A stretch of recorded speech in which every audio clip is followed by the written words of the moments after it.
So, welcome back. If you're here because you need something to fill the hours tonight, you've come to the right place. What we're going to do is just talk, for quite a long time actually, about Mandalorians. The culture, the history, the mythology, the lore, all of it. And I do mean all of it, in the sense that we're going to cover a lot of ground at an unhurried pace, drifting from one topic to the next the way conversations do when it's late and you're not in a rush. There won't be a big dramatic payoff waiting at the end. No cliffhanger, no countdown, no moment where everything comes together and the music swells. It's just going to be a long, relaxed wander through one of the most interesting fictional cultures in Star Wars, which is saying something because Star Wars has quite a lot of interesting fictional cultures. A couple of things worth knowing before we get into it. This video pulls from both the old Legends continuity, the expanded universe that was uncanonized in 2014 after Disney acquired Lucasfilm, and the current official canon. I think that's the only honest way to approach Mandalorian lore, partly because the two timelines share so much DNA, and partly because the Legends material contains some of the richest detail about the ancient history of this culture that's never been replicated in canon. Where something is Legends only, I'll say so. Where canon has absorbed or adapted something from Legends, I'll mention that too. The point isn't to argue about which continuity is better. It's just to get the fullest possible picture of this particular corner of the galaxy. Right, if you'd like to subscribe before we get started, there's a button somewhere nearby. No pressure whatsoever.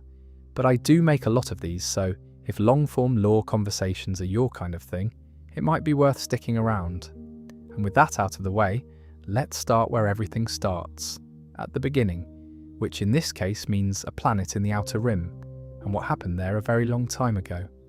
The planet Mandalore sits in the Outer Rim territories, in a star system that also carries its name. It's the fifth planet in the Mandalore system, located just off the Hydean Way, one of the major hyperspace trade routes that cuts across the galaxy from the core worlds out toward the Outer Rim, which is actually an important geographic detail because the Mandalore sector's position along that route is a big part of why so many different galactic powers over thousands of years kept taking an interest in what happened there. You don't sit on a major hyperspace lane without attracting attention. The system itself contains a few worlds worth knowing. There's Mandalore itself, obviously. There's Concordia, its moon, a forested mountainous place that was at various points an agricultural settlement, a mining operation, and eventually the hiding place of warriors who didn't accept the new Mandalorian pacifist government. There's Kalevala, the fourth planet in the system, which is more hospitable than Mandalore proper and becomes significant later in the story because it's associated with House Kryze, Bo-Katan's family. And then there's the broader Mandalore sector, which contains over 1,000 worlds, many of which were neutral systems during the Clone Wars. Not officially part of the Galactic Republic, but the planet itself. Let's talk about the planet. What you notice first looking at Mandalore in the Clone Wars era and beyond is that it's mostly desert. White sand, barely hospitable surface, the ruins of what used to be quite a substantial civilization poking out from under the landscape. It looks like a planet that lost a war with itself, which is, in fairness, not a million miles from what actually happened. The thing is, Mandalore wasn't always like this. Before the Mandalorian Jedi Wars, a conflict we'll come back to in some detail, the planet was a genuinely lush world. Forests, grasslands, rivers, lakes, creatures unique to the planet's ecosystem, including some that achieved near mythological status among the Mandalorian people. The kind of world you could actually live on without engineering yourself a pressurized dome just to walk around outside. Centuries of near-constant warfare did what centuries of near-constant warfare tend to do. The surface was ravaged, the ecosystems collapsed. By the time we meet the Mandalorians in the Clone Wars, Mandalore's capital city of Sundari, once the seat of the new Mandalorian government, exists inside an enormous dome structure built over the white sand desert, because the outside is barely survivable. The idea of an entire civilization having to enclose their capital city because their own history made the surface uninhabitable. I find that quite haunting, honestly. There's something quietly tragic about it that the show doesn't always make explicit. Sundari under the dome is actually a rather striking place, a dense, built-up cityscape with art galleries and academies and formal government buildings, a genuine attempt at something elegant, something that rejected the warrior culture aesthetic of old Mandalore entirely. We'll talk about why that happened when we get to Duchess Satine Kryze, but for now, just hold the image. A gleaming city under glass surrounded by dead sand on a planet ruined by the same people who built it. That's Mandalore in a nutshell in some ways. Now, Concordia is a bit different. The moon was largely agricultural in its early days, but at some point it became a significant mining site, primarily for Beskar, the iron ore unique to the Mandalore system. Mining operations stripped a considerable amount of its woodland cover and basically wrecked the local ecosystem for a while.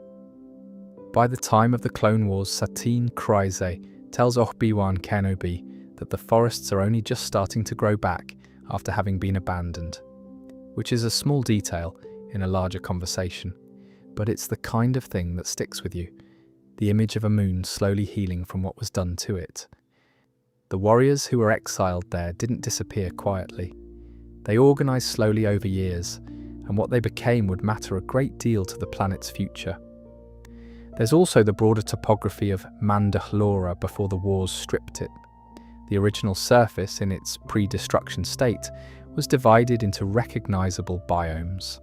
Highland forests with a tree called the Veshok, which was quite valuable as a timber resource and grew in the cooler, hillier regions of the continent.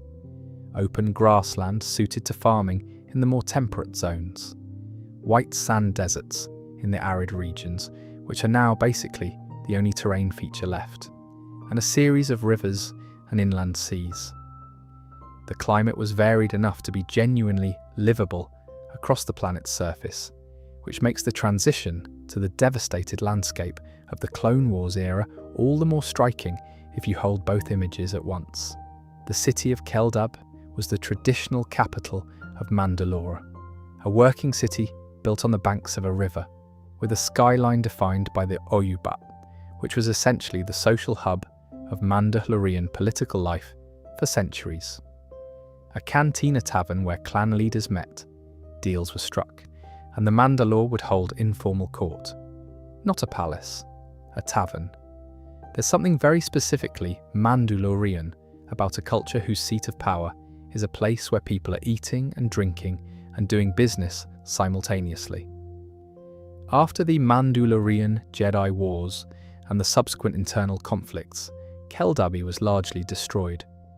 The new Mandalorians, who came to power under Satine Kryze, chose not to rebuild it, opting instead for Sundari, the new domed capital, as the seat of government. The old Mandalorian traditionalists viewed this as yet another act of cultural erasure.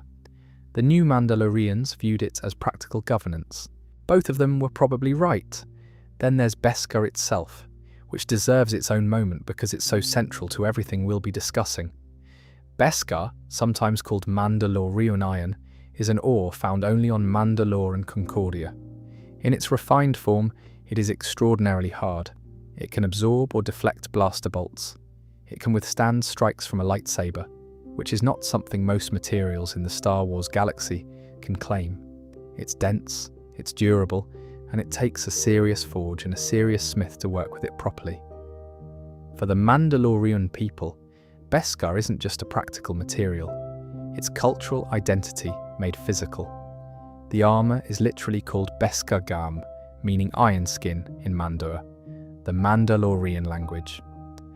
When you forge Beskar into armour, you're not just making protective equipment, you're making yourself. You're building the outer expression of who you are. Beskar armour is passed down through generations. It carries the history of the people who wore it before you. Dents and scratches aren't considered damage, they're considered a record. The Empire, when they occupied Mandalore after the Great Purge, systematically mined the remaining Beskar off the surface and shipped it off-world. This was not an accident, it was a deliberate act of cultural erasure. Take the material and you take the identity. One of the details about the Imperial occupation that I think often gets underplayed in how people talk about it. There's also the living waters in the mines of Mandalore, deep underground cisterns that hold enormous significance for certain sects of Mandalorian faithful, particularly the Children of the Watch, which is Din Djarin's group. Bathing in the living waters is part of their ritual of absolution. If you've broken the creed, you go back to Mandalore, you find the mines, and you bathe in the waters, and you're redeemed. We'll talk more about that when we get to the Children of the Watch and what they actually believe. But there's something down in those waters that makes the whole setup considerably more interesting, which is a living mythosaur spotted by Bo-Katahan Kryze in Season 3 of The Mandalorian. A creature that by most accounts shouldn't exist anymore.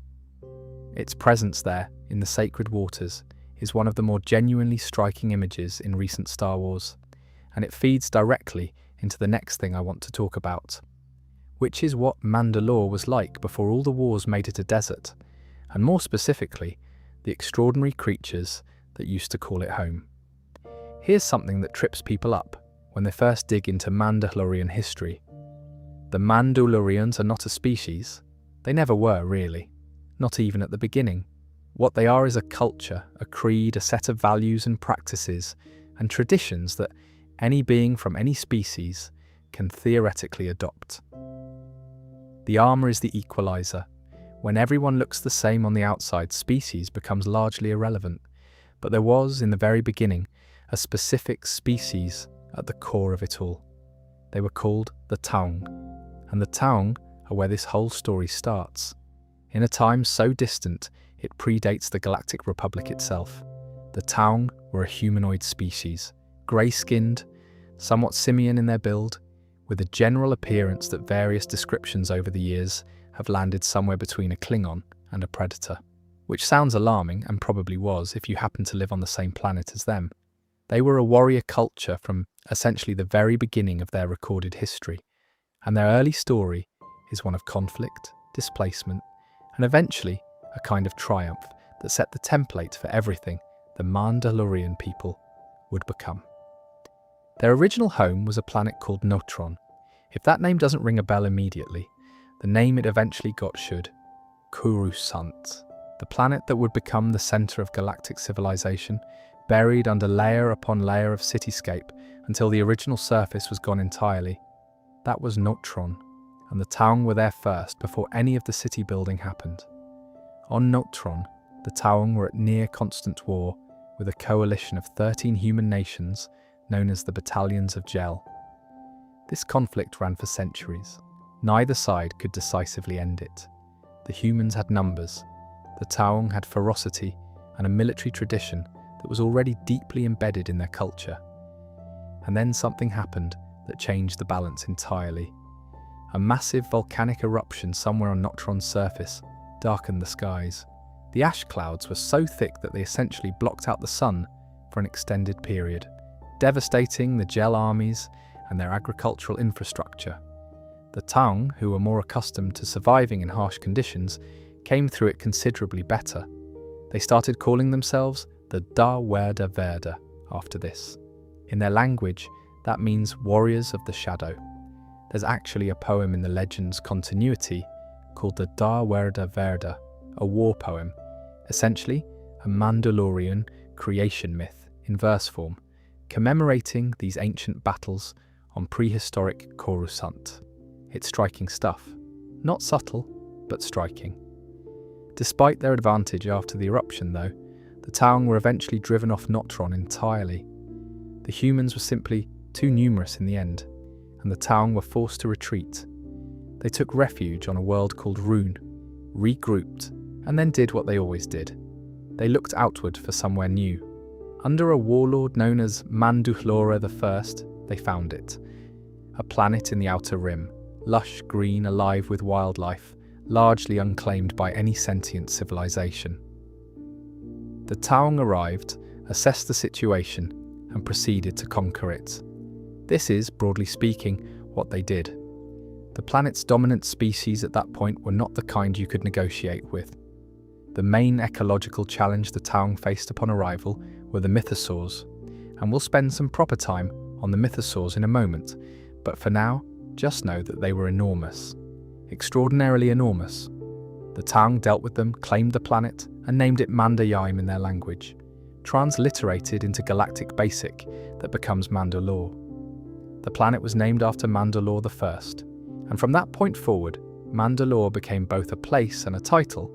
Every leader of the Mandalorian people would carry it. The Taung renamed themselves. They were no longer just the Taung or the Da Werda Verda. They were the Mandoade, children of Mandalore. In the legend's continuity, the Da Werda Verda poem is attributed to a warrior named Mandalore the Indomitable, though some scholars within the lore debate its true authorship. The poem describes the ancient battles on Notron in epic verse, the thundering legions of the battalions of Gel, the shadow that fell across the sky when the volcano erupted, the Taung standing in the darkness and calling it their home. It's grandiose in the way that warrior poetry usually is, but it has genuine power as a piece of world building.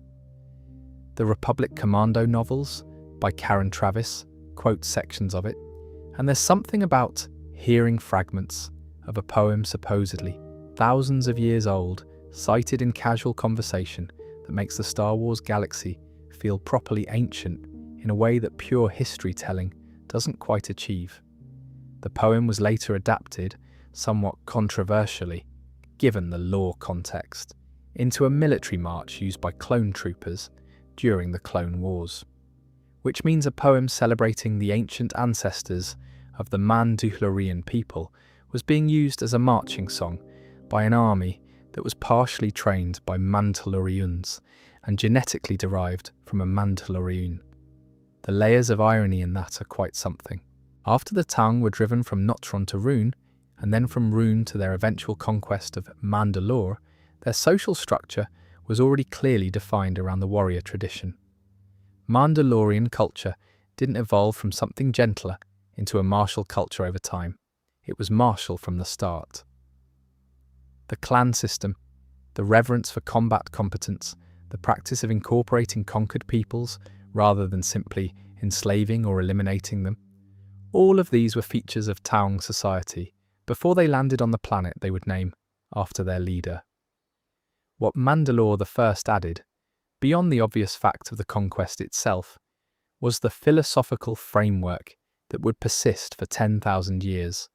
The Mandalore as title rather than personal name, the idea that leadership was often earned and demonstrated rather than simply inherited. The open nature of the culture, that anyone who committed to the creed was a Mandalorian, regardless of origin. This last point is genuinely unusual in the historical context. Most cultures at this level of development were ethnocentric, or at least species-centric. The Taung could have kept their culture closed to outsiders indefinitely. They chose not to. Whether this was philosophical conviction, or strategic pragmatism, or simply practical necessity, as they absorbed more and more different peoples, is something the lore never quite settles. Probably all three, in different proportions at different times. Now, here's where the Taung story takes a turn that I find genuinely fascinating, and it's one of those details that the broader cultural conversation about Mandalorians tends to overlook. The Taung were, at the very beginning, the Mandalorians. They were the original species at the heart of the culture, but over thousands of years of conquest, as the Mandalorians expanded their reach, invaded new worlds, and absorbed the peoples they defeated into their culture, the Taung gradually became a minority within their own civilization. This is because Mandalorian culture, unlike almost any other culture in the Star Wars galaxy, was genuinely open. If you were conquered by the Mandalorians and you survived, you were often given a choice. Adopt the creed, take the armor, learn the language, and become Mandalorian. Many did, some didn't and were killed. Over time, humans in particular became so numerous within Mandalorian ranks that they eventually displaced the Taung entirely as the dominant group. By the time of the Mandalorian Wars, roughly 4,000 years before the Battle of Yavin, the Taung were already rare. Mandalore, the Ultimate, the leader who started that massive conflict, was one of the last Taung to hold the title of Mandalore. After the war, after the defeat, the Taung as a distinct species effectively ceased to exist as a meaningful presence, scattered, diminished, absorbed. There's a moment in the Legends material, specifically in the Knights of the Old Republic era, where the Mandalorian warrior Canderous Ordo, while rebuilding the shattered Mandalorian clans, encounters a dying Taung warrior. This old warrior, probably one of the last of his kind still alive, passes his armor and his clan identity to Ordo before dying. It's a small scene, but it carries a lot of weight. The original people handing their legacy to the culture they created and then fading away. I think about that image sometimes, the idea of a species outlasting itself into a culture. The Taung are gone, but something they built is still very much alive, standing in forged Beskar, carrying a creed older than the Republic itself, asking not where you come from, but whether you'll commit to the way. That's not nothing. There's also something worth noting about how the absorption of other species into Mandalorian culture actually worked in practice, because the history of it is less harmonious than the idealistic version suggests. In the early Crusader era, when the Mandalorians were actively conquering worlds, the typical process was invade, offer the Rieselnare to surviving warriors and able-bodied individuals, kill those who refused. This is not a gentle multiculturalism, it's conquest followed by a forced choice between cultural adoption and death. Over time, as the culture matured and diversified, this hardline approach softened. Conquered peoples who were integrated tended to integrate fully. Their children would be raised Mandalorian, speaking Mandoa, trained in combat, wearing armor. Within a generation or two, the distinction between originally Mandalorian and absorbed Mandalorian became irrelevant in practice, even if some older warriors maintained it in their personal accounting. The fully voluntary version, someone choosing, without conquest, to adopt the Mandalorian creed because they genuinely believe in it, is rarer in the ancient history, but becomes more common as the culture's reputation spreads. In the modern canon, this is essentially how Din Djarin's whole sect operates. No one conquered them recently. They're maintaining the creed because they believe in it. That shift from a culture primarily propagated through conquest to one primarily propagated through genuine conviction is one of the more interesting slow-moving transformations in the background of Mandalorian history.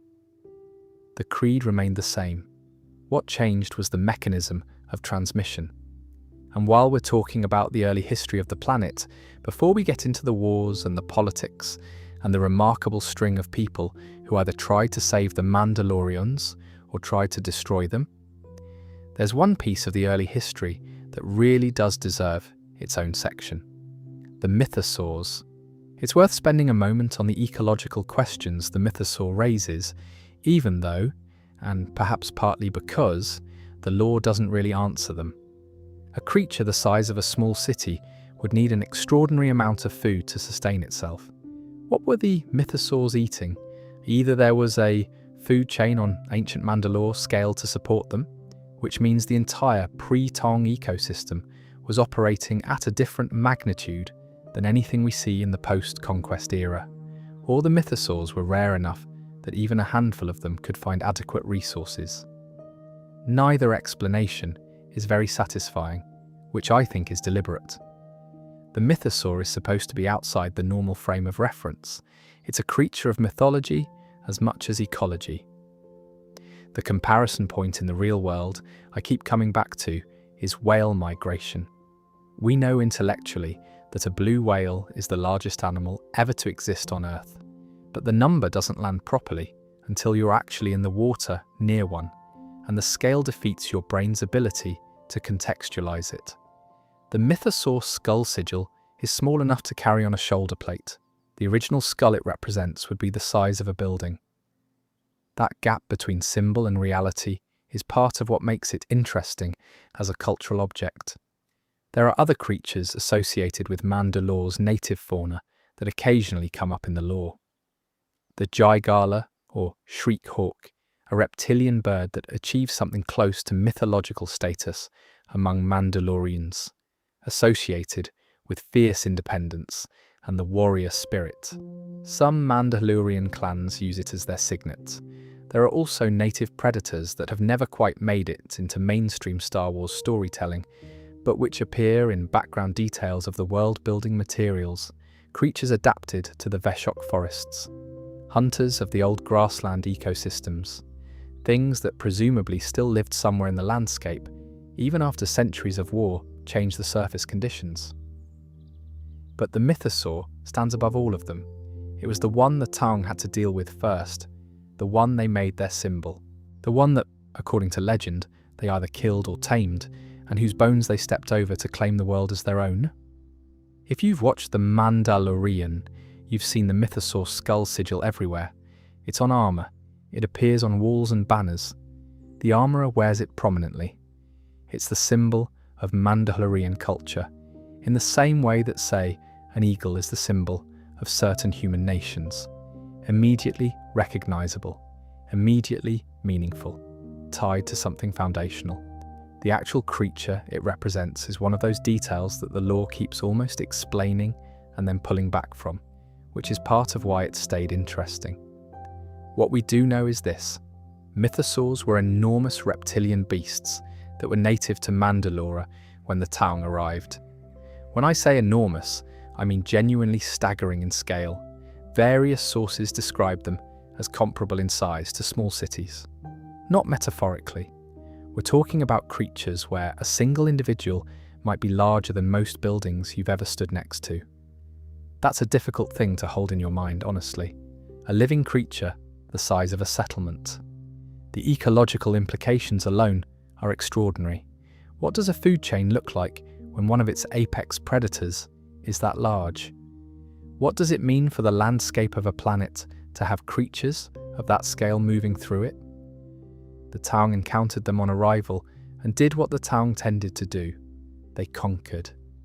In the legends material, the mythosaurs were largely slaughtered, driven to extinction as the Taung asserted dominance over the planet.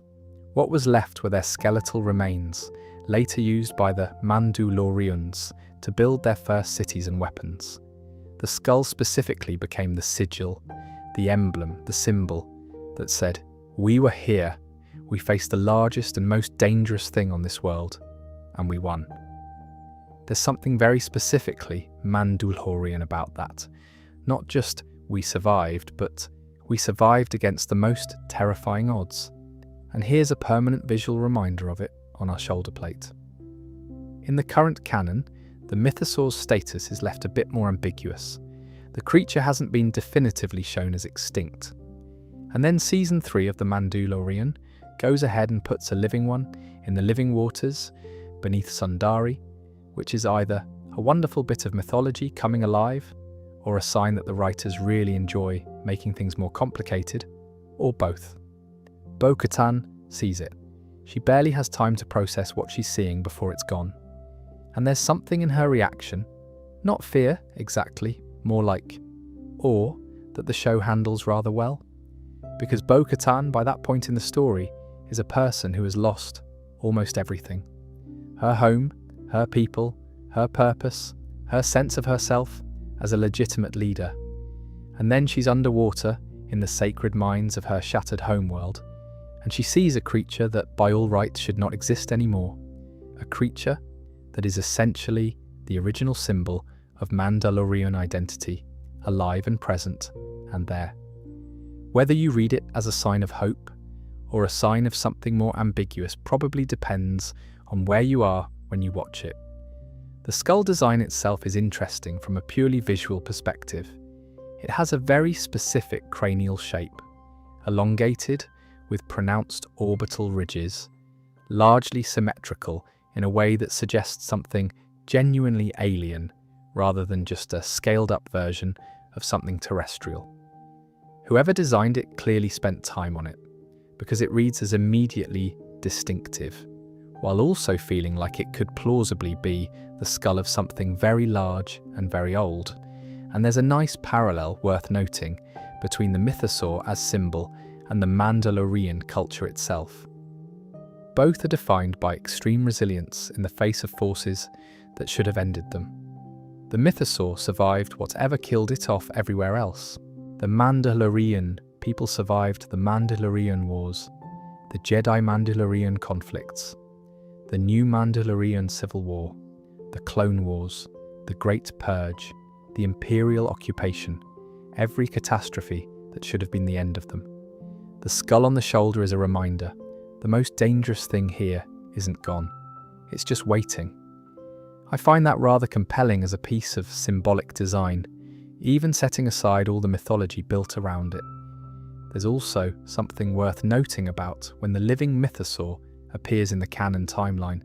It surfaces in the living waters during a moment when Mandalorian culture is at what might be its lowest historical point.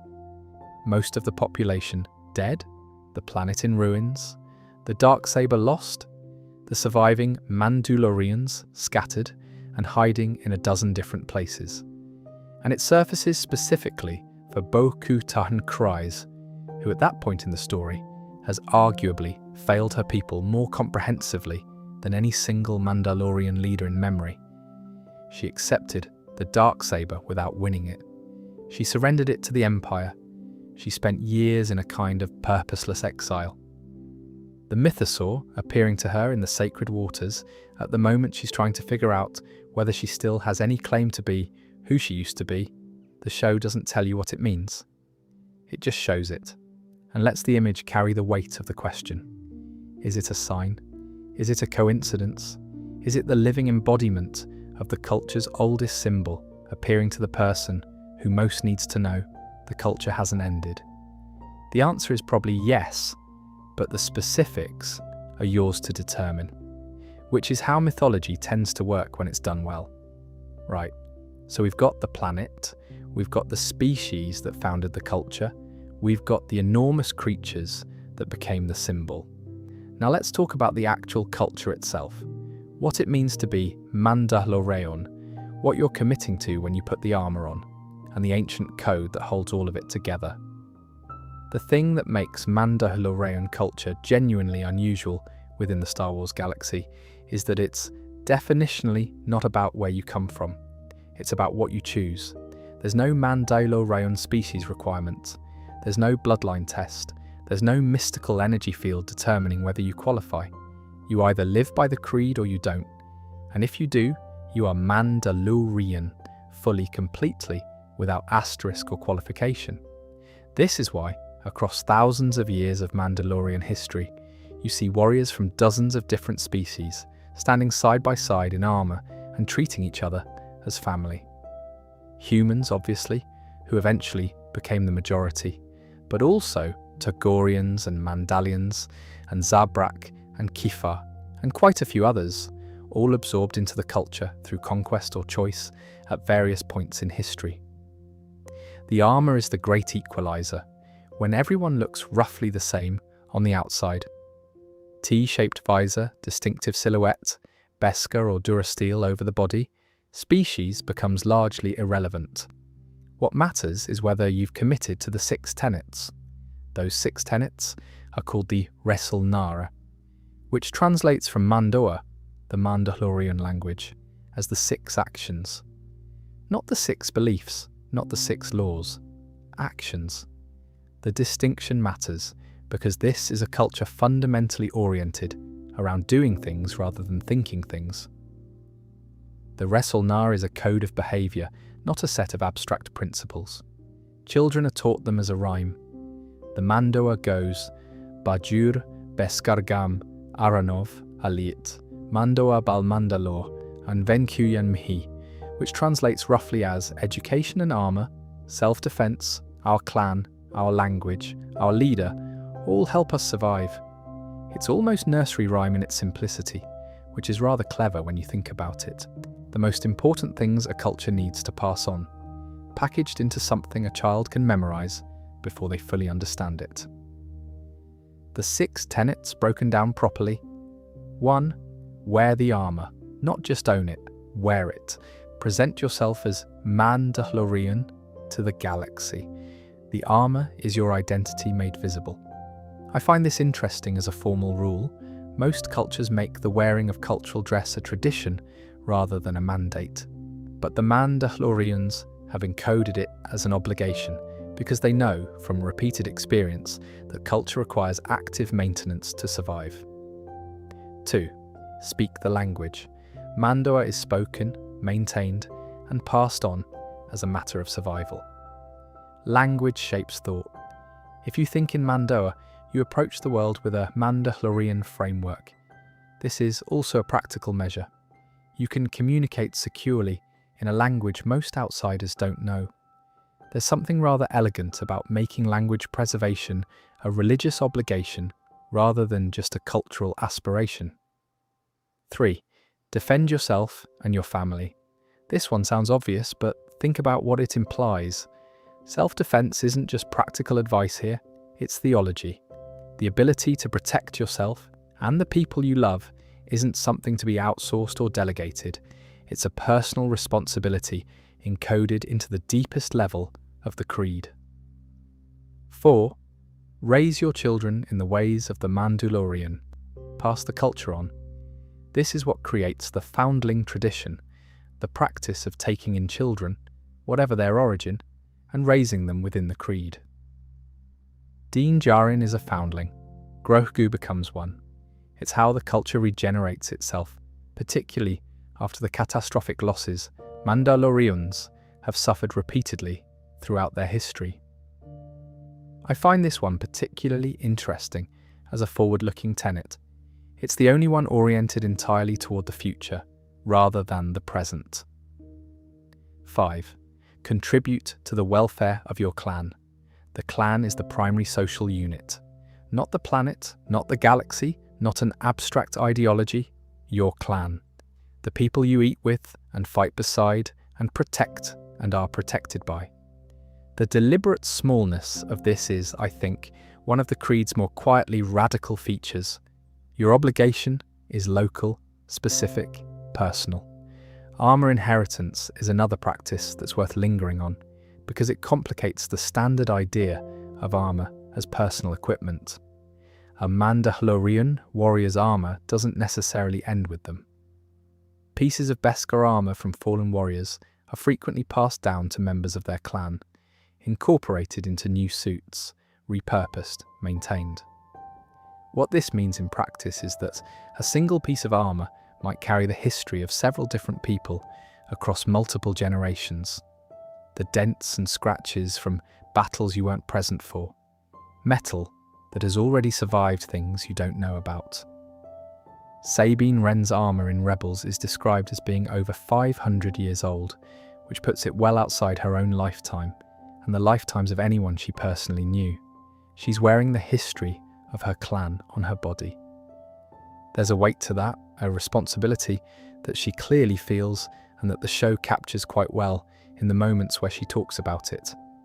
The practice of honor dueling also deserves a mention, because it's the mechanism through which the dark saber rule makes sense, and it runs through Mandalorian culture more broadly. When there's a serious dispute between Mandalorians about leadership, about claims, about serious insults to honor, combat is a legitimate way to resolve it. Not necessarily a fight to the death.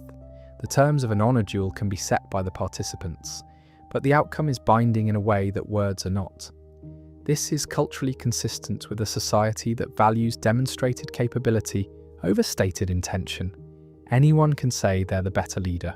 Few people can prove it with a blade in hand. The combat requirement for claiming the dark saber isn't arbitrary mysticism. It's the Rezelnar principle of self-defense and demonstrated strength applied to the specific question of political legitimacy. You want to lead the Mandalorian people? Show that you can win a fight for it. 6. When called, rally to the Mandalor's cause. The Mandalor, the supreme leader of all Mandalorians, holds a position that is partly political and partly something harder to define. The title is ancient, it carries weight, and when the Mandalor calls, you come. This tenet is what makes the Mandalorians so formidable as a fighting force when they are actually united, which, in fairness, is not always. Now, the worst possible thing within this cultural framework, worse than dying in battle, worse than failing your clan, is becoming Darmander. This word means, roughly, that you've lost your Mandalorian soul. You're not just someone outside the culture. You're a void. You have no identity, no heritage, no place in the Manda, which is the Mandalorian concept of an afterlife or collective spiritual existence, the ongoing consciousness of all Mandalorians, living and dead, as a kind of shared identity. Darmander is genuinely feared, not because of immediate social consequences, but because of what it's understood to mean existentially. You're not dead, but you're essentially nothing, a walking absence. This is why the helmet removal taboo in certain Mandalorian sects carries such weight. It's not arbitrary modesty or pure practicality. It connects to the concept of identity as armor, armor as self.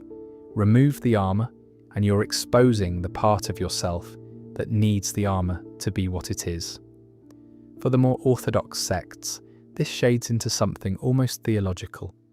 The Mandalorian approach to death is something the lore touches on occasionally, and I think rewards attention. There's a specific tradition around the armor of the dead. It doesn't get buried with its wearer, generally. It gets recycled, it gets passed on. The person is gone, but the metal continues, because the metal is the culture, and the culture doesn't stop.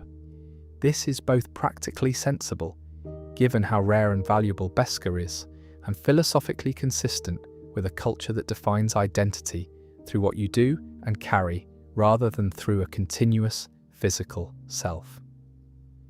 The Manda concept, the Mandalorian collective spiritual existence, the afterlife that is less a personal heaven and more a cultural continuity, fits with this. You don't continue as an individual in the Manda.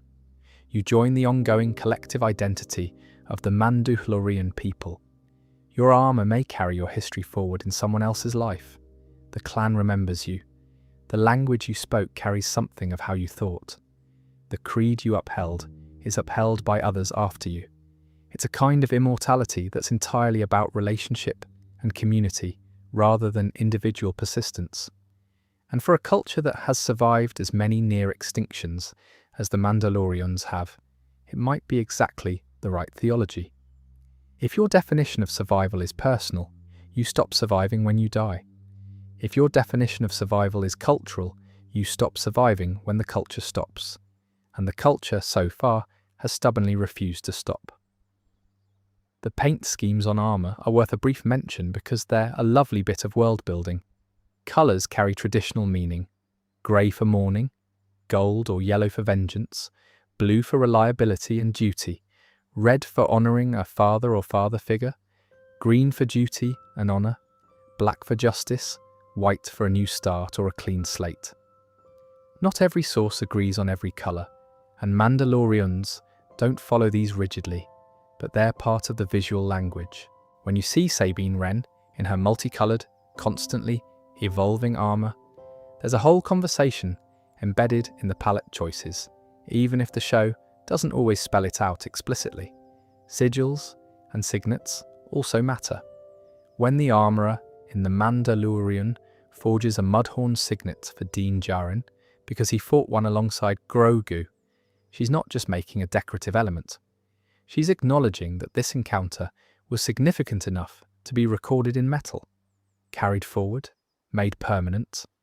The clan structure. Clans are the primary family unit, which can be actual family or chosen family or some combination. A clan can theoretically be as small as 2 people. A clan of 2 is the smallest recognized unit, which is exactly what Din and Grogu are by the end of the first season. Houses are larger political groupings that contain multiple clans. The Mandalore sits above all of it. And then there's the foundling tradition, which I keep coming back to because it's genuinely remarkable as a cultural mechanism. Children taken in from conquered peoples, or rescued from violence, or simply found and brought into the fold, they're raised fully Mandalorian. No asterisk, no second-class status. A foundling who earns their armor is as Mandalorian as anyone born into the culture. This is the tradition Din Djarin was absorbed into as a child, and it's why his commitment to the creed is, in some ways, even more legible than that of someone who was simply born into it. He chose it, or it chose him, at a moment when he had nothing else. The whole system, the 6 tenets, the clan structure, the founding tradition, the armor as identity, it functions as a cultural survival mechanism. It's a set of practices specifically designed to allow a people to persist through catastrophic losses, which, given Mandalorian history, is less a philosophical nicety and more a genuine survival necessity. We need to go back quite a long way now, about 4,000 years before the Battle of Yavin, which puts us firmly in what Star Wars fans call the Old Republic era. This is Legends territory primarily.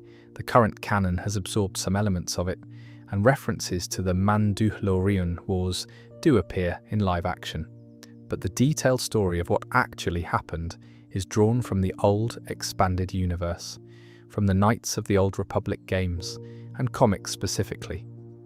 The Mandalorian Wars are, by a considerable margin, the largest Mandalorian military conflict in the history of the galaxy. They spanned approximately 12 years, consumed worlds across the entire eastern half of the galaxy, nearly broke the Galactic Republic, and ended in a way that had consequences no one involved fully anticipated. They're also the war that, more than anything else, defined what the Mandalorian people became in the centuries afterward. The figure at the center of it was Mandalore the Ultimate. His personal name is never given in the sources. He is simply the Ultimate, and the name is both an honorific and a statement of ambition. He was one of the last Taung to hold the Mandalore title, something that gave his leadership a particular cultural weight. He looked at the state of his people in the aftermath of the Great Sith War, scattered, diminished, recovering, and decided the only way forward was a conquest so large and so definitive that no one would ever question the Mandalorians' place in galactic history again. His right-hand man was Casus Fett. This is a name worth pausing on, because Casus Fett is an ancient ancestor of Jango Fett and Boba Fett, which makes him, indirectly, an ancestor of every single clone trooper in the Republic's Grand Army, which is the sort of genealogical detail that gives you pause. Casus Fett was a tactical genius of genuinely formidable quality. He was also the driving force behind one of the most significant military reforms in Mandalorian history, the Neo-Crusader standardization. Traditional Mandalorian warriors wore highly individualized armor, personalized, customized, distinct. Casus Fett looked at an army that was increasingly composed of absorbed warriors from dozens of different species and cultures, and he made the argument that standardized armor would create unity. Everyone looks the same, everyone belongs equally. The visual distinctiveness of different species becomes irrelevant on the battlefield. He was right on all counts, and Mandalore the Ultimate took his advice. The result was the Neo-Crusaders, a massive, disciplined, professionally organized army unlike anything the Mandalorians had fielded before. A rigid chain of command, which was actually a departure from traditional Mandalorian independence, standardized Beskar Gam that indicated rank and unit rather than individual identity, and a genuinely terrifying effectiveness in battle. The Mandalorians started by taking fringe worlds, planets on the edge of Republic space that had been essentially abandoned after the Great Sith War, defenseless and isolated. The Republic barely noticed for the first few years.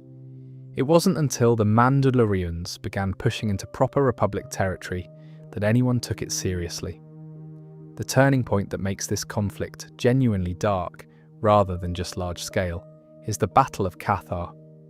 Casus Fet, prosecuting a campaign against the Cathar homeworld, effectively carried out a massacre of the Cathar people, bringing their species to the edge of extinction.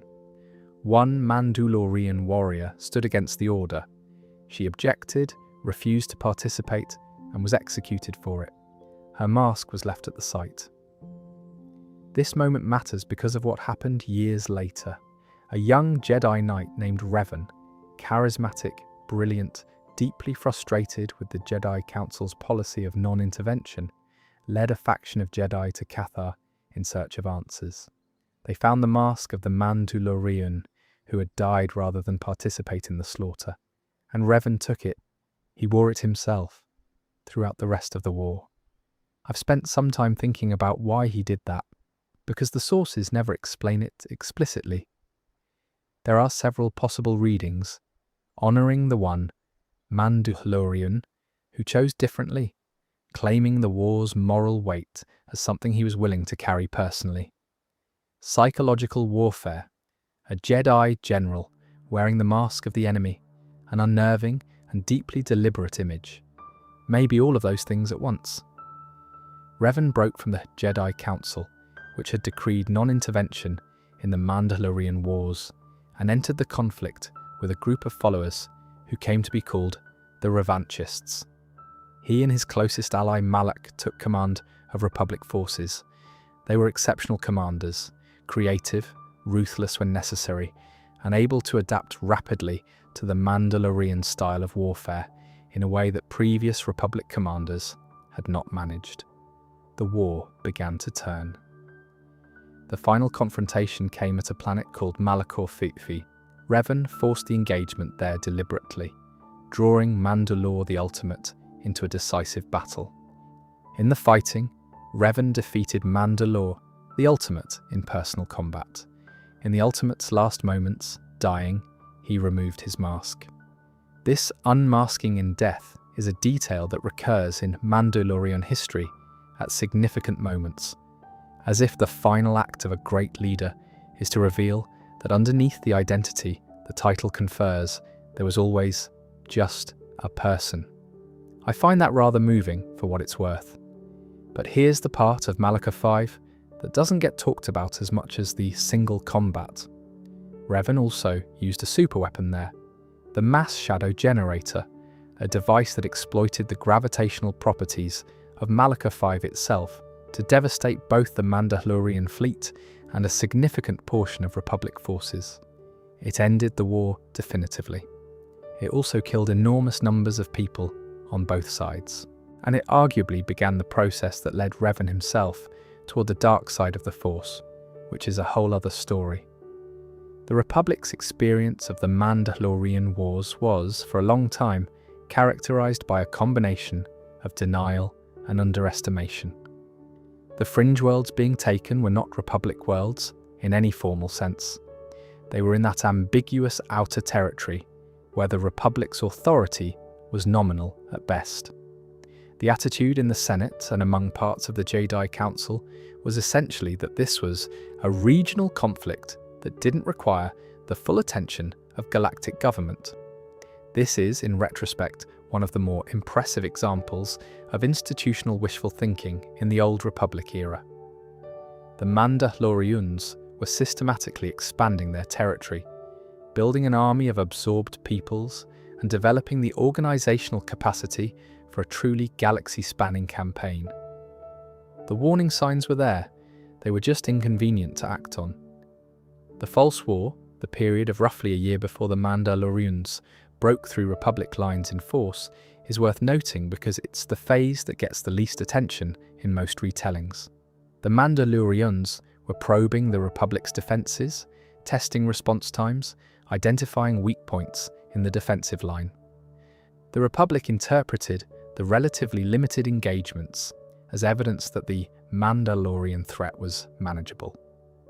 Then the Mandalorian campaign split into 3 simultaneous corridors of invasion, what the histories call the Onslaught, and the Republic suddenly had a proper war on its hands. At Jaga's cluster, the Mandalorians under Casus Fet scored a significant victory against Republic forces that included the young Jedi known as Revan, who was caught off guard by a tactical feint. It's one of the relatively few times in the war that Revan genuinely lost a battle rather than a skirmish, and it appears to have had the effect of making him considerably more aggressive in his subsequent campaign planning. The planets taken during the Mandalorian Wars and the scale of the human cost are staggering, even by the standards of major Star Wars conflicts. Worlds were stripped of their populations, absorbed into the Mandalorian machine, or simply devastated. The Cathar massacre, which we've discussed, was among the worst, but it wasn't unique in kind, only in degree. The Mandalorians under the Ultimate were conducting a campaign of conquest with the efficiency that Cassius Fett had engineered into their army. And efficiency in this context meant a willingness to do whatever was strategically necessary without prolonged moral hesitation. Which makes it all the more interesting that Revan was the one who ended it. Someone who entered the war specifically because he thought it was wrong, who took up arms out of moral conviction rather than military duty, and who then chose to end it with a weapon that killed enormously on both sides. The tension between what he believed at the start and what he did at the finish is at the heart of why the Revan character remains compelling decades after those games were released. The aftermath for the Mandalorians was brutal. Revan did something quite deliberate after the battle. He hid Mandalore's mask, the physical helmet that functioned as the symbol and proof of the Mandalore title.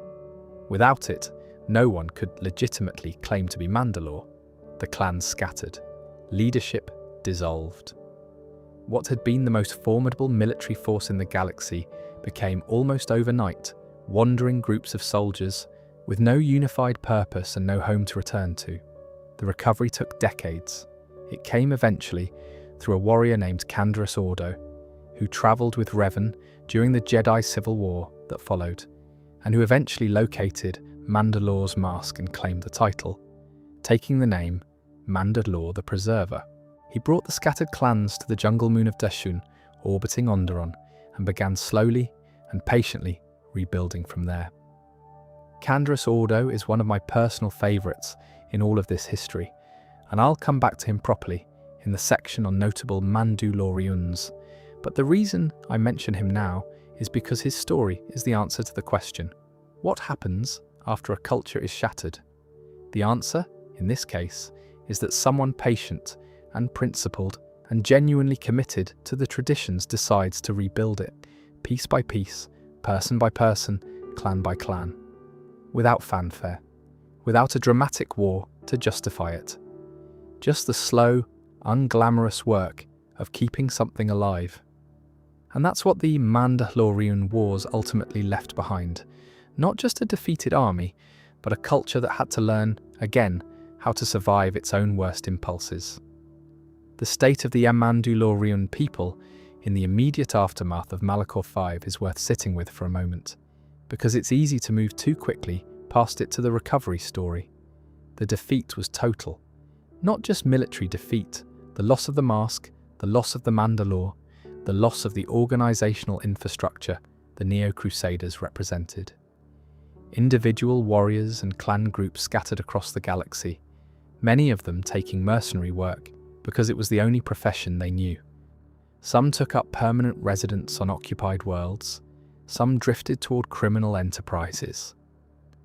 The culture that had produced the most formidable army in galactic history was for a period of years functionally leaderless.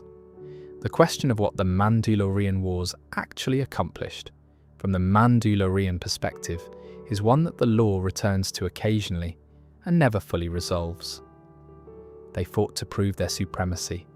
They lost, definitively, to a Jedi who wore a fallen Mandalorian's mask and used a superweapon rather than pure martial skill.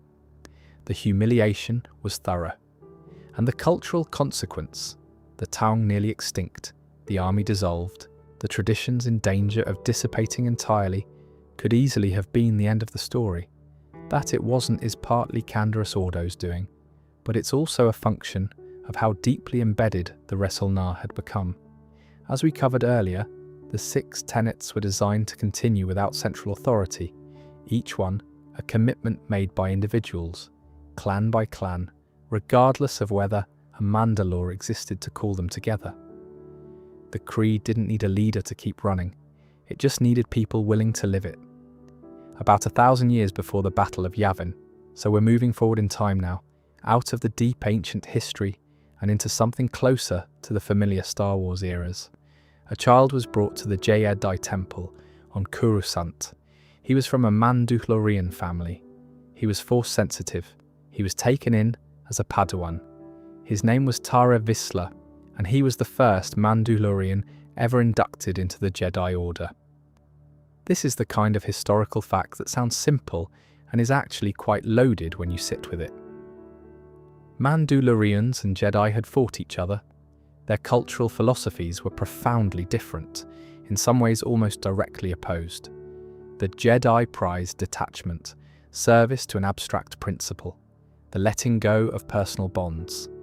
The Mandalorians prized fierce loyalty to specific people, action over contemplation, identity built through experience rather than transcendence.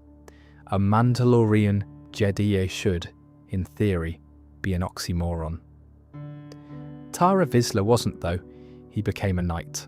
By all accounts, he was both things fully, Jedi and Mandalorian, without apparently finding the two identities in fatal tension. He eventually became a ruler of Mandalore. A statue was erected in his honor on the planet, which survived until the Imperial era, when occupying forces built an outpost right on top of it, covering Vizsla's face, which is a fairly on-the-nose piece of symbolism, even for the Empire. But what Tara Vizsla is remembered for above everything else is what he made during his time as a Jedi, the dark saber. It's a lightsaber unlike any other in the galaxy. The blade is flat like a sword. Rather than cylindrical, it's black, not dark blue, not deep purple, actually black, with a white-grey crackle at the edge where the plasma is contained. It makes a different sound when active, a lower, heavier hum than a standard blade. And the hilt is forged from Beskar. That last detail is worth dwelling on. The hilt of a lightsaber is typically not made from the most precious and culturally significant metal in your homeworld's history. The fact that Tara Vizsla forged his from Beskar is a statement. He was making a Jedi weapon, but he was making it as a Mandalorian. The most Mandalorian material he had, shaped into the most Jedi object he could create. The thing that resulted is neither one nor the other. It's both. Various people have speculated over the years of fandom that the flat blade design was an intentional echo of a traditional Mandalorian vibrasword, a lightsaber that looks like the weapon his culture already knew and trusted. I don't know if that's what Tara intended, but it's a compelling reading. The dark saber looks like something that belongs to both worlds simultaneously, which is exactly what its maker was. After Tara Vizsla's death, the Jedi kept the dark saber in their temple on Coruscant. They kept it in their temple. He had made it while a Jedi, and it stayed with the Order. House Vizsla, his family and descendants, had a different view.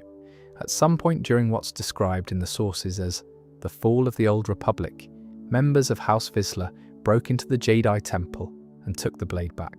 They used it to unify Mandalore. The reasoning was elegant in its simplicity. Whoever held the dark saber held the symbol of the greatest Mandalorian to have lived, and the greatest Mandalorian ruler. Legitimate leadership for House Vizsla was demonstrated by possession of the blade. Here's the crucial thing about that though, and this rule runs all the way through the canon timeline. By Mandalorian custom, the darksaber is meant to be claimed through combat.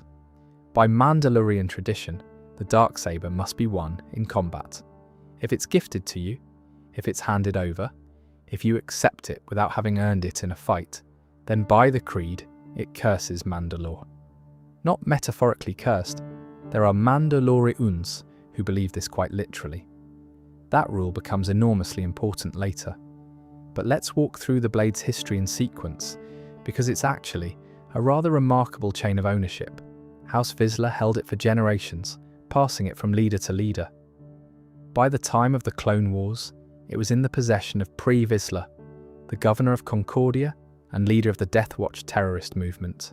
He used it as both a weapon and a symbol of authority, and the first time we see it in the Clone Wars is when he uses it to challenge Obi-Wan Kenobi to a duel on Concordia. He loses that duel, incidentally, and the blade stays with him. The next chapter is the one I still find slightly startling every time I think about it. Darth Maul, in the Clone Wars series, operating after his return from apparent death, building a criminal empire called the Shadow Collective, challenged Pre Vizsla to single combat for leadership of Death Watch and rule over Mandalore. Maul won. He killed Pre Vizsla and claimed the Darksaber. By Mandalorian tradition, this was entirely legitimate. He won it in combat. He was the Mandalore. Bo-Katan Kryze, Pre Vizsla's former lieutenant, refused to accept this. She called Maul an outsider, someone who had no right to lead the Mandalorian people, regardless of whether he'd won the blade. She took her night owls and left rather than kneel to him. It's one of the better character moments in the series, actually. The sheer stubbornness of it. The principled refusal, even if it left the situation unresolved. Maul held the blade for years, through various storylines, until Sabine Wren, a Mandalorian warrior and rebel fighter in the era of the Galactic Civil War, retrieved it from Dathomir in Star Wars Rebels. Sabine trained with it. She became genuinely skilled with it. And then, in a decision that she agonized over, she gave it to Bo-Katan Kryze, believing Bo-Katan to be the best possible leader for the Mandalorian resistance against the Empire. This was the gift. The transfer without combat. And whether you believe in the curse literally or understand it as a metaphor for legitimate versus illegitimate power, the consequences were real. Bo-Katan claimed Mandalore. The Empire refused to accept her, and what followed was the Great Purge. The Night of 1,000 Tears. She surrendered the Darksaber to Moff Gideon, hoping the killing would stop. It didn't. He kept the blade. Din Djarin eventually won it from Gideon in combat, accidentally really, in the context of rescuing Grogu. He tried to pass it to Bo-Katan. She wouldn't take it for the same reason. Not won in combat, not legitimately hers. And then in Season 3, she does win it properly, in a moment that completes a very long arc. And then Moff Gideon destroys it. There's also something distinctive about how the Darksaber actually functions in combat that's worth mentioning, because it's a detail that the shows handle with some care. The blade generates something described as a magnetic field, which means it resists collisions with other lightsaber blades differently than a standard weapon. When Din Djarin uses it, he finds it physically heavy, like it's pulling against him, requiring more effort to control than a normal saber would. Sabine experiences something similar during her training in Rebels. The interpretation offered in the show is that the Darksaber responds to the thoughts and feelings of its wielder. If you're fighting it, if you're treating it as an external tool rather than an extension of yourself, it works against you. The weight increases, the control decreases. You have to let it flow through your intention rather than forcing it, which is incidentally a pretty good description of how Mandalorian culture treats commitment generally. You either commit to it fully or it resists you. This creates an interesting complication around the combat-only ownership rule. Even if you win the Darksaber legitimately, you then have to be the right kind of person to use it effectively. Victory in battle gets you the blade, but being worthy of what the blade represents is a separate question. Whether that's mysticism or metaphor, I genuinely can't decide, and I think the show is deliberately keeping that ambiguous. The blade's behaviour, especially the intensity of the crackle at the edge, also changes slightly depending on the wielder's state. When Gideon holds it, it looks cold and utilitarian. When Sabine holds it during the trials of the Darksaber episode, there are moments where it looks almost alive, whether that's the animation department being expressive or an intentional piece of characterization built into the weapon's lore, it produces a blade that looks different in different hands, which is a remarkably economical piece of visual storytelling. I have mixed feelings about that, and I think that's appropriate. Something made over 1,000 years ago by the first Mandalorian Jedi, carried through war after war, passed through the hands of some of the most significant people in Mandalorian history, gone in one scene. There's an argument that it's a kind of liberation. The endless conflict over who legitimately holds the blade is over, because the blade is gone. There's another argument that it's just a loss. I lean toward both simultaneously. One thing I haven't mentioned yet, and which I think is worth noting, the dark saber is quite possibly the single, most specifically cultural object in all of Star Wars. Most powerful objects in the setting, the holocrons, various Sith artifacts, the Death Star plans, derive their power from what they do or what information they contain. The dark saber's power is almost entirely symbolic. It's a lightsaber. It functions as a weapon, yes, but its significance is entirely about what it means to the people who recognize it, what it confers, what it represents, what holding it says about the person who holds it. Take it away from Mandalorian culture, and it's a historically interesting weapon with an unusual blade color. Within Mandalorian culture, it's the entire question of legitimate leadership made physical.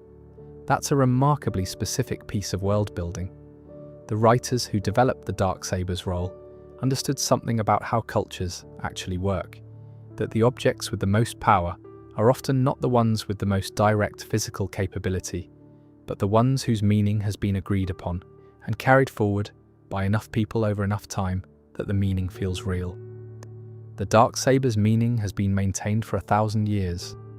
Tare Visla made something that would outlast him by a millennium and still be legible to every Mandalorian who looked at it. Not bad for an afternoon's work in the Jedi Temple. We're moving forward again now, into the era just before the Clone Wars. This is where a specific chain of events begins that connects, in a direct and somewhat extraordinary line, from a Mandalorian lawman on a frontier world to a clone army fighting a galactic war decades later. Let's start with Concord Dawn. Concord Dawn is a planet in the Mandalore sector, not the same as Mandalore itself, but within Mandalorian cultural space. It has a tradition of what are called journeyman protectors, which is essentially a civilian law enforcement role. Think of it as something between a sheriff and a constable, people responsible for maintaining order in their local communities, with a code of honor attached to the position. One of those journeyman protectors was a man named Jaster Merriel. He was deeply principled, practically minded, and by all accounts an extraordinary soldier. He was also, at some point, exiled from Concord Dawn after killing a corrupt local official, an act he apparently didn't regret, but which cost him his position and his home. He joined the Mandalorian clans as a mercenary, and he worked his way up through a combination of genuine competence and force of personality, until in 60 BBY he became Mandalore. What he found when he took that position was a culture in a state of what I'd charitably call moral drift. The Mandalorian clans had been operating as mercenaries for hire for generations, guided by their own warrior codes, even as they took the contracts that paid well. The word Mandalorian had become, in parts of the galaxy, a synonym for savage hired violence. Merriel found this genuinely unacceptable. Not because he objected to mercenary work, he was quite practical about that, but because there was no honor in it as it was being practiced, no principle, just pragmatic brutality. So he wrote the Super Commando Codex, a lengthy document, hundreds of guidelines, designed to transform the Mandalorians into something he thought they should be. Principled warriors who fought honorably, protected their contracts' civilians, refused atrocities and carried themselves with the kind of dignity that would make the name Mandalorian mean something other than well-paid and dangerous. He drew on the ancient canons of honor from the deepest parts of Mandalorian tradition. He combined them with the res ulnara, and he put it all down in writing and said, "This is how we do this." Not everyone agreed. A soldier named Tor Vizsla from House Vizsla, and therefore a descendant of Tara Vizsla, though apparently none of the grace of that lineage stuck, gathered the dissenters. They liked the old way, the unaccountable way, the way where you took the contract and did whatever the contract required and called it professionalism. They called themselves the Death Watch, and they went to war with Jasta Miriel's true Mandalorians.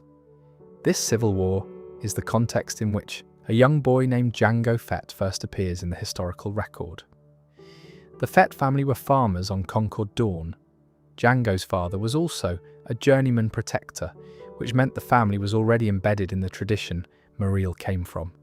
During one of the Death Watch's attacks on civilian settlements, they hit the Fett farm.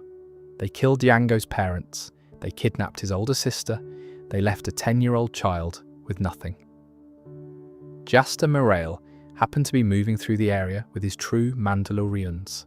He saw what Jango did in the chaos of the aftermath. The boy had got his hands on an explosive charge and placed it under a Death Watch vehicle. Miriel looked at a 10-year-old who had just lost everything and was still fighting back, and he took him in as a foundling. Jango grew up in the true Mandalorians. Miriel treated him as a son. He received training that was, by any measure, exceptional, from arguably the best Mandalorian commander of his era, in the company of elite warriors, in a culture that prized exactly the kind of hard-won skill he was developing. He was, by the time he was in his mid-20s, genuinely remarkable.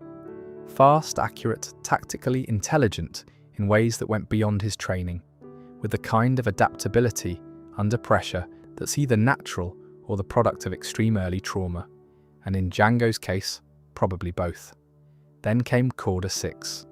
The true Mandalorians took a contract on Corda 6.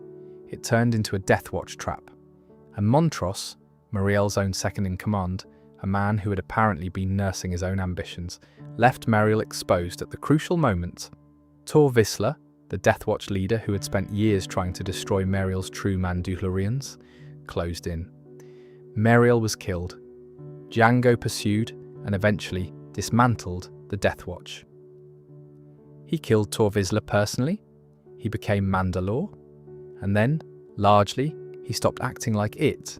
He became a bounty hunter. The clans continued, the protectors continued, but Jango lived as an independent operator. He's the best bounty hunter in the galaxy by the time of the Phantom Menace, and he's the template for an army of millions, and he is also, by the reckoning of the current canon, a genuine Mandalorian warrior, not just someone who found the armor useful. The specific details of Jango's combat capability are worth dwelling on for a moment, because they matter for understanding why a Sith Lord a decade later would choose him above every other being in the galaxy as the template for an army.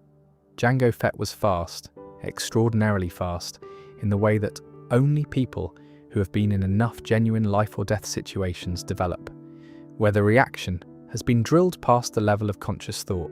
He was accurate with ranged weapons at ranges that should have been outside practical effectiveness. He was adaptive, which is the hardest thing to train for, and the most useful quality in an actual fight. But he was also a tactician, not just a combatant. The ability to see the shape of a conflict, to understand what the person across from him was going to do, and to be in the right position before they did it. That was the quality that made him genuinely exceptional. Cassius Fett was a tactical genius of the organizational kind, designing armies and campaigns. Jango's gift was immediate and intimate, reading a specific situation and a specific opponent and finding the correct response quickly. There's a reason the clones trained by Mandalorian instructors on Kumino were better soldiers than any the Republic had produced before. They had the genetic material of someone who had been trained in the Mandalorian way from childhood by the best commander of his generation. And the Mandalorian trainers brought in to shape their education continued that tradition in the most literal sense. passing the Super Commando Codex, Jasta Miriel's life's work, directly into the Republic's army. Miriel would have found this extraordinarily complicated, I think. His codex was meant to make Mandalorian warriors honourable. The clones trained by its tenets were then used to fight a war that was, as it turned out, engineered from the start by the Sith. Whether the Super Commando Codex, producing some of the best soldiers in that war, is a vindication of Miriel's principles or a terrible irony is genuinely hard to say. One small detail about the name Boh-Bu Fett: the alias Jasta Miriel was used by Boh-Bu Fett later in his life, when he needed to operate under a different name. He apparently chose it deliberately. His father's father figure's name. There are a few different readings of this. Some people think it was conscious tribute, others that it was just a name with no living relatives to complicate things. Either way, it's a quiet thread. Boba Fett carrying the name of the man who found his father in the wreckage of a burned farm and decided that child was worth saving. Families are complicated, Mandalorian ones especially. There's a version of Mandalorian history that ends with the Mandalorian Wars, with Malachor Fee and the scattered clans and the slow rebuilding. And then there's what actually happened, which is that the galaxy kept moving and the Mandalorians kept having to figure out what they were, generation after generation, under the pressure of forces that would have loved them to simply stop existing. By the time of the Clone Wars, roughly 22 years before the Battle of Yavin, the Mandalorian people are in the middle of yet another internal argument about what they should be. Only this time, the argument had already been fought, and the pacifists won. The new Mandalorians were a political and cultural movement that emerged in the aftermath of earlier conflicts. Their argument was simple. The warrior tradition had destroyed the planet's surface, fractured the culture, cost the lives of generations, and produced nothing that couldn't have been achieved through negotiation and trade. The old ways had to go. Mandalor's future was in neutrality, diplomacy, and rebuilding. A young woman from House Kryze, the Duchess Satine Kryze, became the face of this movement.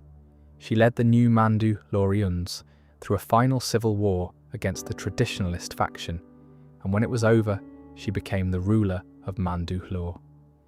The warriors who refused to accept the outcome were exiled to Concordia, the moon, where they quietly seethed and eventually formed the Death Watch under Pre Vizsla.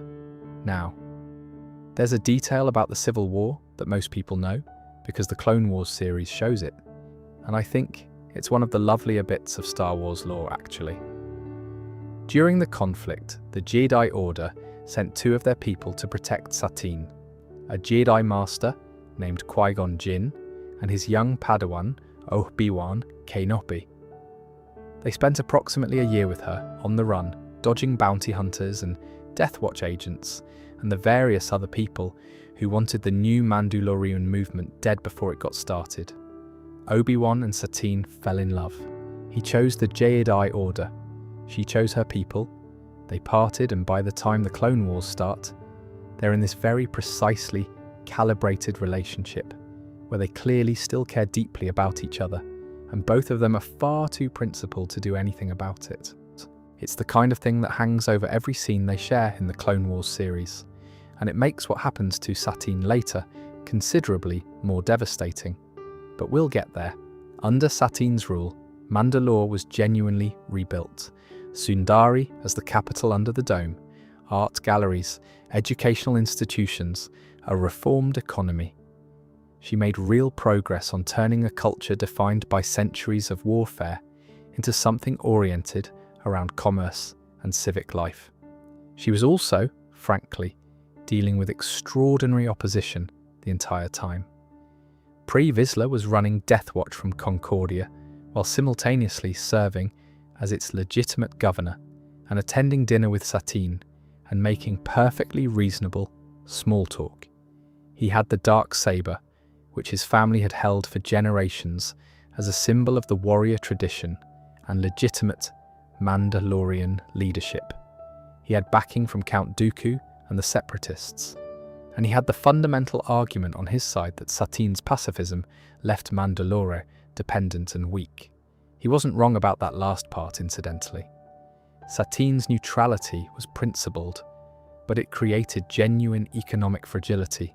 Mandalore relied on outside trade while simultaneously refusing Republic protection, which is a tricky position to sustain.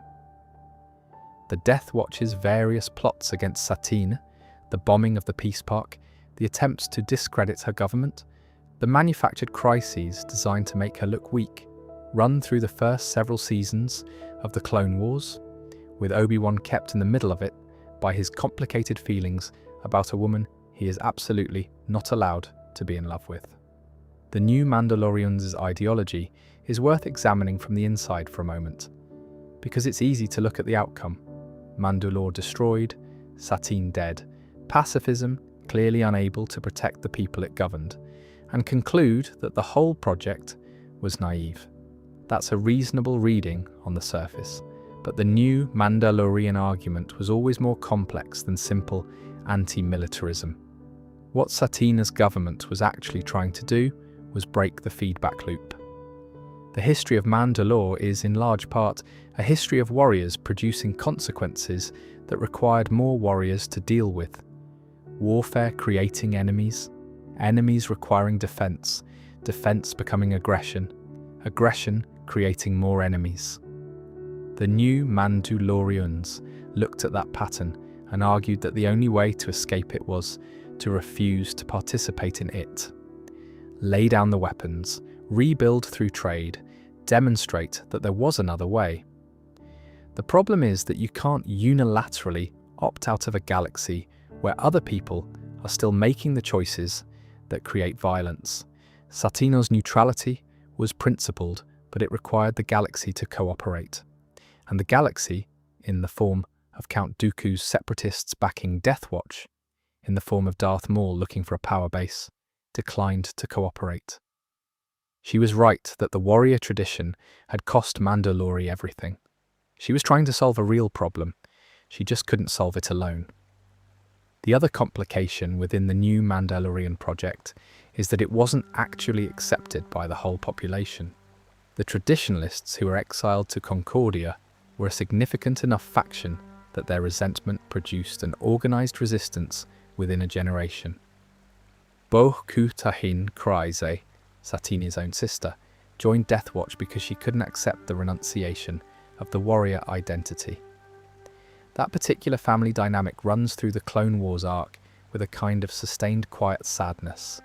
Two sisters, entirely different conclusions drawn from the same history.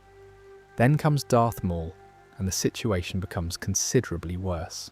Maul had survived his apparent death in The Phantom Menace, something that requires its own whole video, honestly, but the short version is that hatred and the dark side of the Force are apparently excellent motivators for not dying. He returned, built something called the Shadow Collective by unifying several criminal organizations, and then proposed a partnership to Pre Vizsla. Use the Shadow Collective's resources to manufacture a crime wave on Mandalore. Then have Death Watch sweep in and appear to rescue the population, and in the resulting chaos of grateful public opinion, Death Watch overthrows Satine. It worked. Satine was captured. Pre Vizsla took control. Mandalore had fallen to the Death Watch, and then Maul killed Pre Vizsla in the throne room in front of the assembled Death Watch and claimed the Darksaber. He won it in combat. By the creed, he was the Mandalore. Bo-Katan, Pre Vizsla's second-in-command, and Satine's estranged sister, and a person of considerable pride and considerable principle, refused to kneel. She called Maul an outsider and walked away with her night owls, leaving the Death Watch split between those who accepted Maul and those who wouldn't. Satine was imprisoned. Obi-Wan came to rescue her, because of course he did. And Maul, who had been waiting for exactly this moment, used Satine as leverage. He killed her, specifically to hurt Obi-Wan, while making him watch. It's one of the darker moments in the Clone Wars, and I think the show earns it. Satine had spent years building something in the ruins of a warrior culture, holding it together against extraordinary opposition, and she died for the specific purpose of causing pain to someone she loved. There's no triumph in it. There's no redemption arc. She just dies and Mandalore is lost, and the one person who had genuinely believed in peace as more than a strategy ends where she ends. The state of Mandalore after this, Maul's puppet government installed, the legitimate new Mandalorian structures gone, the Death Watch split and partially defecting to Bo-Katan's resistance. A planet without real leadership, under the thumb of a Sith Lord who was himself under increasing pressure from his former master, Darth Sidious, who was not particularly pleased that Maul had acquired a power base. There is a version of events where this is rock bottom. There isn't, as it turns out. Rock bottom is still some time away. The siege of Mandalore happens at the very end of the Clone Wars era, almost simultaneously, as it turns out, with the end of everything else. Here's the setup. Bo-Katan Kryze has been fighting against Maul's control of Mandalore, but she lacks the resources to take the planet back alone. She approaches the Republic for military support. The Republic is stretched extremely thin at this point in the war, fighting on dozens of fronts simultaneously, and what they can spare is not the full combined might of the Grand Army. It's Ahsoka Tano, who has recently left the Jedi Order and is technically not a Jedi anymore, and some clone troopers, including Captain Rex.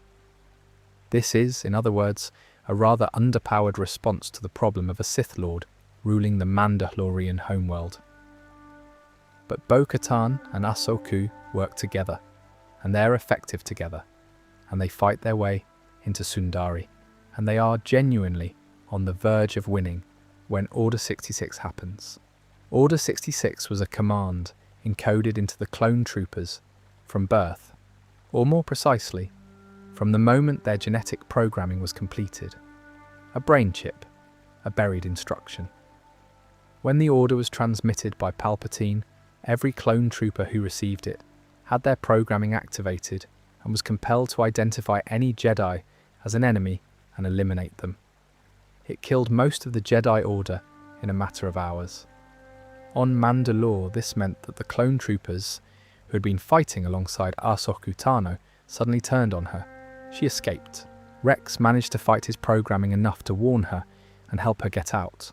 Maul, also in the chaos, escaped. Nobody won the siege of Mandalore in any clean sense.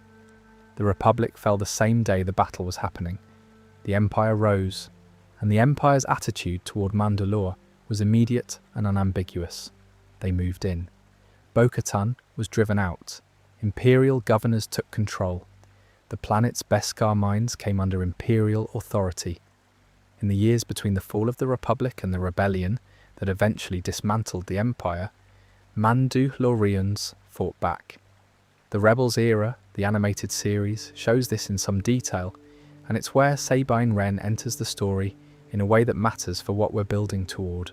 Sabine is from Clan Wren, on the Mandalorian world of Crownest. She was briefly an Imperial Academy student, which she doesn't talk about much and which comes back to complicate her life later. She's also an artist in a way that's so embedded in how she moves through the world that it's inseparable from who she is as a warrior. Her armour is extraordinary, constantly evolving, painted in vivid colours, more expressive than practically any other Mandalorian's equipment. She's also the person who ends up recovering the Darksaber from Dathomir. She trains with it, and the episode of Rebels dedicated to that training, called Trials of the Darksaber, is one of the better pieces of Star Wars the animation has produced. It's an episode about the weight of a symbol, and the relationship between personal identity and cultural expectation, and whether you can pick up a thing that means everything to a people and use it effectively when you don't fully believe in what it represents. Sabine eventually does, and then she gives it to Bo-Katan. The Empire responded to the Mandalorian resistance by deciding that occupation was not, in fact, their optimal strategy. Their optimal strategy was elimination. Moff Gideon was placed in charge. The campaign that followed became known as the Great Purge of Mandalore, with its most devastating single night called the Night of 1,000 tears. TIE bombers targeted the domed cities, the civilian infrastructure that the new Mandalorians had built over decades. KX series security droids and Viper probe droids were sent into the rubble to find and kill survivors. Imperial gunships opened fire on fields of Mandalorian recruits, people who hadn't even finished their training. The capital of Sundari, the city that Satine Kryze had spent her life building, was destroyed. Bo-Katan contacted Guy Dian. She offered to surrender the Darksaber, the symbol of Mandalorian leadership, the blade Sabine had given her, in exchange for the killing stopping. He accepted. She handed it over. The killing continued. The Beskar was systematically stripped from the surface. The surviving Mandalorians scattered across the galaxy, in small groups, hiding. The children of the Watch, Din Djarin's sect, were survived because they happened to be cloistered on the moon of Concordia during the Purge, which kept them out of the direct targeting. They moved to a hidden covert in the sewers of a distant planet called Navarro and tried to hold the Creed together in secret. Bo-Katan went to Kalevala. She spent years there, diminished, the Darksaber gone, her claim to leadership stripped away in the most literal possible sense. Mandalore was left as ruins, the atmosphere reportedly poisoned, though that turns out to be at least partially a lie, or at least an exaggeration. The population devastated, the culture surviving in scattered fragments across the galaxy, kept alive, as it had been kept alive after every previous catastrophe, by the people who refused to let it die. What the Rebels era also shows, in various places, is how the surviving Mandalorian clans maintained different relationships with the Empire. Some worked with it, either out of genuine alignment or pragmatic calculation. Others fought. Most tried to stay out of the way and keep their people alive. The Mandalorian sector was, by this point, not a unified political entity anymore. It was a collection of scattered clan territories, each navigating the Imperial occupation as best they could. The world of Crownest, where Clan Ren is based, gives a good picture of this. Sabine's mother, Ursa Ren, had made a practical arrangement with the Empire, cooperation in exchange for her clan's survival. She'd given up something significant to get it. Her daughter Sabine, who had spent time at the Imperial Academy before defecting, had made choices that put the whole clan in danger. The Clan Ren arc in Rebels Season 4 is essentially about the cost of those accommodations and whether they can be sustained when the Empire asks for something you can't provide. The weaponized Darksaber situation, where the Empire used Mandalorian Beskar armor against Mandalorians themselves, comes from this era. Sabine had designed a weapon during her Imperial Academy days that turned Mandalorian Beskar into a conductor for directed energy against its wearer. She had called it the Duchess, with that particular dark irony we mentioned. When the Empire deployed it, the Mandalorian resistance suffered terribly, and Sabine had to find a way to destroy the weapon she'd built. The detail that stays with me about all of this is that Sabine named the weapon after Satine Kryze. She was a teenager when she built it. She probably didn't fully think through the implications, and then she had to reckon with those implications years later while trying to undo the damage. There's a kind of poetic justice in the naming that the show doesn't quite explain, but that hangs over the episodes like weather. What the survivors' experience actually looked like in the years immediately following the Purge is mostly inferred, rather than shown directly. Small groups, hiding, speaking Mandoa quietly, if at all, wearing their armour because the Creed demanded it, but in contexts where it drew the least possible attention. The new republic that emerged after the Battle of Endor was not immediately in a position to help. The Republic was trying to consolidate governance over a galaxy that had been under Imperial control for decades, dealing with Imperial remnants, political instability, and the enormous complexity of actually functioning as a government after a war. Mandalore was on the list, it just wasn't at the top of it for quite some time. Moff Gideon's status in the post-Endor period, still operating, still in command of a remnant Imperial faction, still in possession of the dark saber, tells you something about how thoroughly the New Republic tracked down Imperial holdouts in the Outer Rim. The answer is not completely and not quickly, which is why Din Djarin's tribe is still hiding in sewers 5 years after Endor. The liberation of Mandalore, Din and Bo-Katan, and the assembled clans taking the planet back in Season 3 is portrayed with deliberate understatement. There is an enormous battle in the liberation of Mandalore in Season 3, no triumphant speech. They just go, and they fight, and they win, and then the armourer calls on the surviving clans to come home. A people returning to a planet that doesn't fully resemble the one they lost, starting again as they've started again before. The Empire lasted about 24 years, give or take. The Mandalorians had existed for 10,000. There's a line the armourer delivers in the book of Boba Fett that I find genuinely affecting. She's talking to Din Djarin about the Empire, and she says something to the effect that the Imperial occupation lasted 30 years. 30 years against 10,000 years of Mandalorian civilization. The point being that the Empire was not the end. It was a chapter. A devastating chapter, but not the end. That's the Mandalorian worldview in a sentence. We've been through this before. We'll be through this again. The forge is still burning. The children of the Watch. This is the group Din Djarin belongs to, and understanding what they actually believe, how they differ from mainstream Mandalorian culture, and why helps a great deal with understanding the Mandalorian as a show. Because quite a few of the things Din does or refuses to do that seem puzzling on first watch make considerably more sense once you know where he's coming from. The Children of the Watch are what you'd call a fundamentalist sect if you're being neutral about it. They hold to an extremely strict orthodox interpretation of the Res Nara, the Six Actions, and the Mandalorian Creed. Their most distinctive practice is the helmet rule. You never remove your helmet in front of another living being. Not for meals, not for medical treatment if it can be avoided, not for anything. The helmet rule applies to almost every situation for Children of the Watch. The helmet stays on at all times in front of other living beings for the Children of the Watch. This is not standard Mandalorian practice across the broader culture. Most Mandalorians throughout history have taken their helmets off without any particular ceremony. We see Jango Fett doing it. Bo-Katan does it constantly. The historical record is full of Mandalorians who wore the armour and the creed without treating the helmet as a permanent face. But for the Children of the Watch, the helmet rule connects to the identity as armour idea we explored in the culture section, taken here to its theological extreme.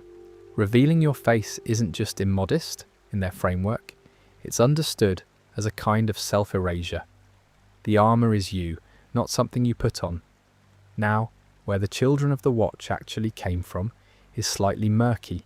The current canon doesn't give a definitive origin story for the sect. What we know is that their beliefs are ancient, they're orthodox, and by the New Republic era, they're one of several surviving Mandalorian groups of any size, because their small hidden cloistered lifestyle is actually what kept them alive through the Purge. Din Djarin, full name Din Djarin, Mandoa naming conventions applied, was not born into the Children of the Watch. He was rescued by them. During the Clone Wars, separatist battle droids attacked the settlement on Aqvatina, where his family lived. His parents hid him. Mandalorian warriors, specifically Death Watch members, as the flashback suggests, arrived and fought back against the droids. Din was alone, his parents dead, a young child with nowhere to go. The Mandalorians took him in as a foundling. This is one of those details that rewards sitting with. The group that rescued Din was Death Watch, the same organisation that started as a terrorist splinter faction under Tor Vizsla that caused decades of internal Mandalorian strife. After the fall of Death Watch, following the Clone Wars, elements of the group had apparently reformed into something different. The Children of the Watch is the later iteration, holding to the old warrior creed in a post-New Mandalorian world. The group evolved from Death Watch into the Children of the Watch. The commitment to the creed, and specifically the orthodox helmet practice, stayed. Din grew up in the tribe. He trained in the Wrestle-Nar. He eventually became a bounty hunter, probably the most reliable way for an isolated Mandalorian cell on a remote planet to fund their continued existence, and became quite good at it. The Armorer's Forge is the centre of the tribe's life. The remaining members are small in number by the time the show starts, living in the sewers of Navarro, trying to maintain the culture in secret. The Armorer's role in the tribe is worth thinking about in some detail, because she occupies a position that doesn't quite have a parallel elsewhere in Mandalorian culture, or at least not one that's explicitly named. She is the keeper of the forge. She makes the armor. She assigns signets. She interprets the creed and makes rulings on questions of adherence. She is, in the most literal sense, the person who makes Mandalorians, in both the physical and the theological sense. In most of the Mandalorian cultural models we've discussed, the Mandalore is the supreme authority, but the tribe is too small for a traditional Mandalore, and too isolated and too invested in their particular orthodox interpretation of the creed to accept a leader from outside their sect. The Armorer fills the gap. Her authority isn't martial. She rarely fights, though when she does, it's made very clear that she's capable of it. Her authority is doctrinal. She decides what the creed means, in specific circumstances. And in a culture where the creed is everything, doctrinal authority is absolute authority. There's something that feels quite ancient about this arrangement, actually.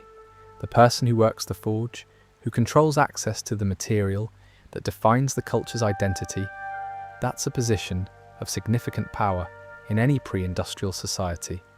And the Mandalorian's particular relationship with Beskar gives the forge keeper a status that's almost priestly. The fact that the Armorer also functions as the final arbiter of the creed reinforces this. She's not a warrior priest exactly. She's something slightly different and harder to categorize. Din's relationship with her throughout the show is one of the more quietly interesting threads in the narrative.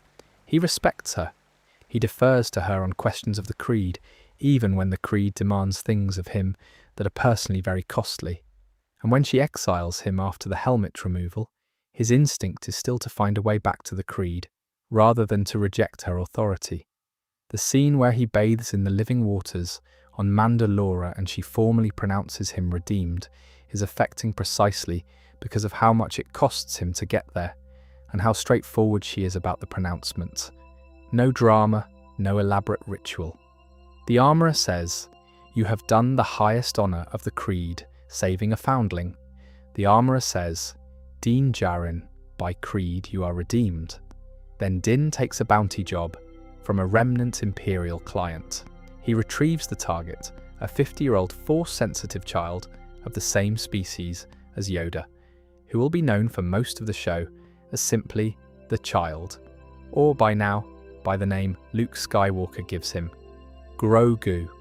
And after delivering Grogu to the client, he takes him back.